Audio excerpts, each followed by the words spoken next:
विद्यार्थियों, आज का हमारा टॉपिक है राजनीतिक दल यानी पॉलिटिकल पार्टीज। सबसे पहले हम ये देखते हैं कि राजनीतिक दल किसे कहा जाता है।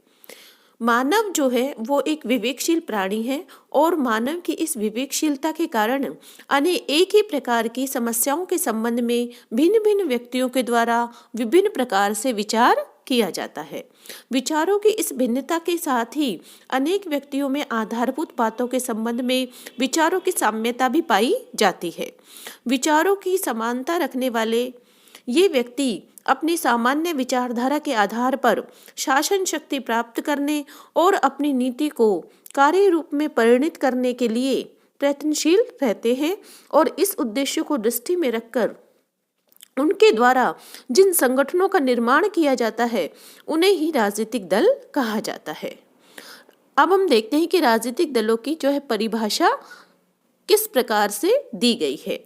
तो इसमें सबसे पहले हम देखते हैं एडमंड बर्ग के अनुसार राजनीतिक दल ऐसे लोगों का समूह होता है जो किसी ऐसे सिद्धांत के आधार पर जिस पर वो एकमत हो अपने सामूहिक प्रयत्नों द्वारा जनता के हित में काम करने के लिए एकता में बंधे होते हैं। गैटल के अनुसार राजनीतिक दल न्यूनाधिक संगठित उन नागरिकों का समूह होता है जो राजनीतिक इकाई के रूप में कार्य करते हैं और जिनका उद्देश्य अपने मतदान बल के प्रयोग द्वारा सरकार पर नियंत्रण करना व अपनी सामान्य नीति को क्रियान्वित करना होता है। इसी प्रकार मैकाइवर के शब्दों में राजनीतिक दल एक ऐसा समुदाय है जो किसी ऐसे सिद्धांत अथवा नीति के समर्थन के लिए संगठित हुआ हो जिसे वह वैधानिक साधनों से सरकार का आधार बनाना चाहता हो।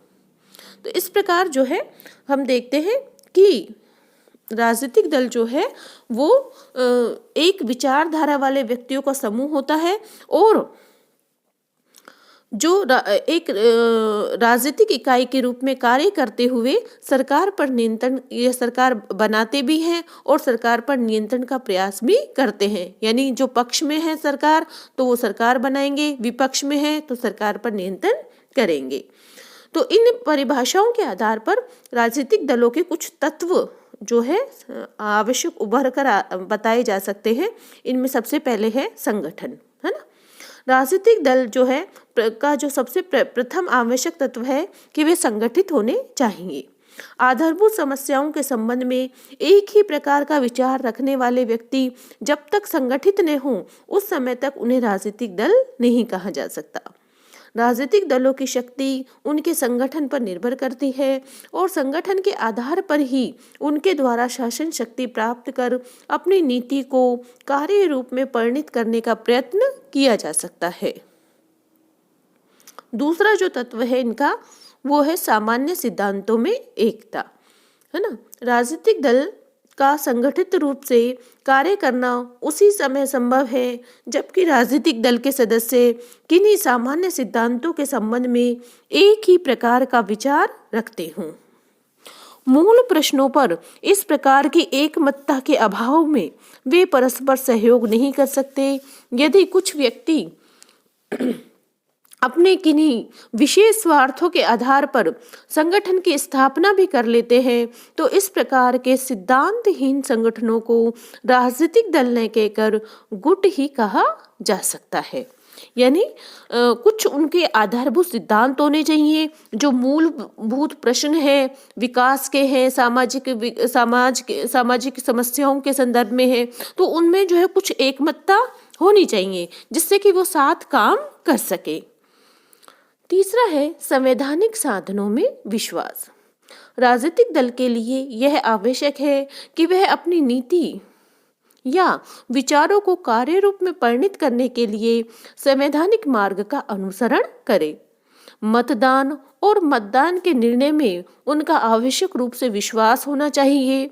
गुप्त उपाय या सशस्त्र क्रांति जैसे असंवैधानिक साधनों में विश्वास रखने वाले संगठनों को राजनीतिक दल नहीं कहा जा सकता। जैसे कि नाजी दल है या फारसी दल है, ये जो है विशुद्ध राजनीतिक दल ने होकर क्रांतिकारी सैनिक संगठन थे। नेक्स्ट है इसकी जो विशेष तत्व है राजनीतिक दलों का कि शासन पर प्रभुत्व की इच्छा। यानी राजनीतिक दल का एक तत्व यह होता है कि उनका उद्देश्य शासन पर प्रभुत्व स्थापित कर अपने विचारों और नीतियों को कार्य रूप में परिणत करना होता है। यदि कोई संगठन शासन के बाहर रहकर कार्य करता है तो इसे राजनीतिक दल नहीं कहा जा सकता। अगला है राष्ट्रीय हित। राजनीतिक दल के लिए यह आवश्यक है कि उनके द्वारा किसी विशेष जाति, धर्म या वर्ग के हित को दृष्टि में रखकर नहीं वरन संपूर्ण राज्य के हित को दृष्टि में रखकर कार्य किया जाना चाहिए। बर्क ने राजनीतिक दल की परिभाषा देते हुए उन्हें राष्ट्रीय हित की वृद्धि के लिए संगठित राजनीतिक समुदाय ही कहा है। तो इन तत्वों के आधार पर राजनीतिक दल को परिभाषित करते हुए कहा जा सकता है कि राजनीतिक दल आधारभूत समस्याओं के संबंध में विचारों की एकता पर आधारित ऐसे संगठित समुदाय होते हैं जिनके द्वारा अपने विचारों को कार्य रूप में परिणत करने के लिए केवल संवैधानिक साधनों को ही अपनाकर शासन शक्ति पर प्रभुत्व स्थापित करने का प्रयत्न किया जाता है और जिसका उद्देश्य राष्ट्रीय हित में वृद्धि होता है ना। अब हम देखते हैं कि राजनीतिक दलों की उत्पत्ति के आधार क्या क्या हैं। ब्राइस ने अपनी पुस्तक आधुनिक प्रजातंत्र में लिखा है कि राजनीतिक दल जनतंत्र से कहीं अधिक प्राचीन है, लेकिन इस मत को व्यक्त करते हुए ब्राइस के द्वारा प्राचीन समय में स्थापित इन क्लब घर, राजनीतिक समाज और संसदीय गोष्ठियों को राजनीतिक दल मान लिया गया है। यद्यपि इन संस्थाओं द्वारा राज्य विषयक अनेक बातों के संबंध में लोकमत का प्रकाशन किया जाता था, किंतु शासन व्यवस्था से मूल रूप से संबंधित न होने के कारण ये संस्थाएं राजनीतिक दल नहीं थी। आधुनिक समय के राजनीतिक दल वर्तमान युग की ही उपज है और आधुनिक राजनीतिक दलों का विकास जनतंत्र और मताधिकार के साथ साथ हुआ है। राजनीतिक दलों के उद्गम के संबंध में मुख्य रूप से विचारों का जो प्रतिपादन इस प्रकार से हम कर सकते हैं। सबसे पहला जो सिद्धांत उभर कर आता है कि राजनीतिक दलों की उत्पत्ति का आधार क्या है ना, तो उसमें सबसे पहले हम देखते हैं मानव का स्वभाव ही है ना। तो मनोवैज्ञानिक दृष्टिकोण के आधार पर राजनीतिक दलों को मानव स्वभाव में निहित मूल प्रवृत्तियों पर आधारित कहा जाता है। कुछ लोग स्वभाव से ही रूढ़िवादी होते हैं और किसी प्रकार का परिवर्तन पसंद नहीं करते। कुछ लोग शैने परिवर्तन चाहते हैं और कुछ लोग तुरंत आमूल चूल परिवर्तन के पक्ष में होते हैं। परिस्थितियों में परिवर्तन और आयु में वृद्धि के साथ साथ भी मानव स्वभाव में इस प्रकार का परिवर्तन उत्पन्न हो जाता है। इस स्वभाव भेद के आधार पर मनुष्य में विचार भेद पाया जाता है और इस प्रकार के विचार भेद राजनीतिक दलों में जन्म देते हैं, है ना। तो मनुष्य का स्वभाव से ही अलग अलग जो है प्रवृत्ति होती है।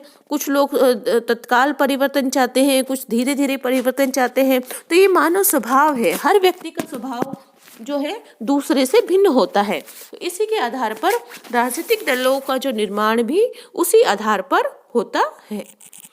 नेक्स्ट है आर्थिक हितों के आधार पर। राजनीतिक दल आर्थिक विचार भेद के भी परिणाम होते हैं और वर्तमान समय के तो सभी राजनीतिक दल आर्थिक विचारों पर आधारित है। ऑर्थर होलकोम्ब ने ठीक ही कहा है कि राजनीतिक दल क्षणिक आवेगों या अस्थायी आवश्यकताओं के आधार पर नहीं चल सकते। उन्हें स्थायी सामुदायिक हितों, विशेषतः आर्थिक हितों पर आधारित होना चाहिए। सर्वसाधारण में संपत्ति विषयक भेदभाव, उनके आर्थिक दृष्टिकोण और उनकी आर्थिक समस्याएं मुख्य रूप से राजनीतिक दलों के निर्माण में सहायक होती हैं और उन्हें स्थायित्व भी प्रदान करती है। अगला है वातावरण संबंधी प्रभाव। सामान्यतः यह कहा जाता है कि प्रत्येक व्यक्ति धार्मिक संस्कारों के समान ही राजनीतिक संस्कार भी साथ लेकर उत्पन्न होता है। अपने इन राजनीतिक संस्कारों के आधार पर वह किसी विशेष राजनीतिक दल से संबंध होता है। अनेक बार एक व्यक्ति के पारिवारिक सदस्य और उनके मित्र भी उनके लिए राजनीतिक दल का मार्ग खोल देते हैं। लेकिन राजनीतिक चेतना के विकास के साथ साथ वातावरण संबंधी प्रभाव भी कम होता जा रहा है। राजनीतिक दलों की उत्पत्ति के आधार में हम धार्मिक और सांप्रदायिक भावनाओं को भी सम्मिलित कर सकते हैं, है ना। पाश्चात्य देशों में नागरिकों में धार्मिक और सांप्रदायिक भावनाएं बहुत अधिक बलवती न होने के कारण धार्मिक और सांप्रदायिक भावनाओं पर आधारित राजनीतिक दल नहीं पाए जाते, किंतु भारत और पूर्व के कुछ देशों में इस प्रकार के सांप्रदायिक दल विद्यमान हैं। वस्तुतः यह दल संपूर्ण राज्य के हितों से संबंधित नहीं होते, इस कारण इन्हें विशुद्ध राजनीतिक दल नहीं कहा जा सकता। मानव स्वभाव तथा मूलभूत राजनीतिक और आर्थिक विचारों पर आधारित राजनीतिक दलों को ही स्वस्थ राजनीतिक दल कहा जा सकता है और प्रजातंत्र के लिए इस प्रकार के राजनीतिक दल ही उपयोगी होते हैं।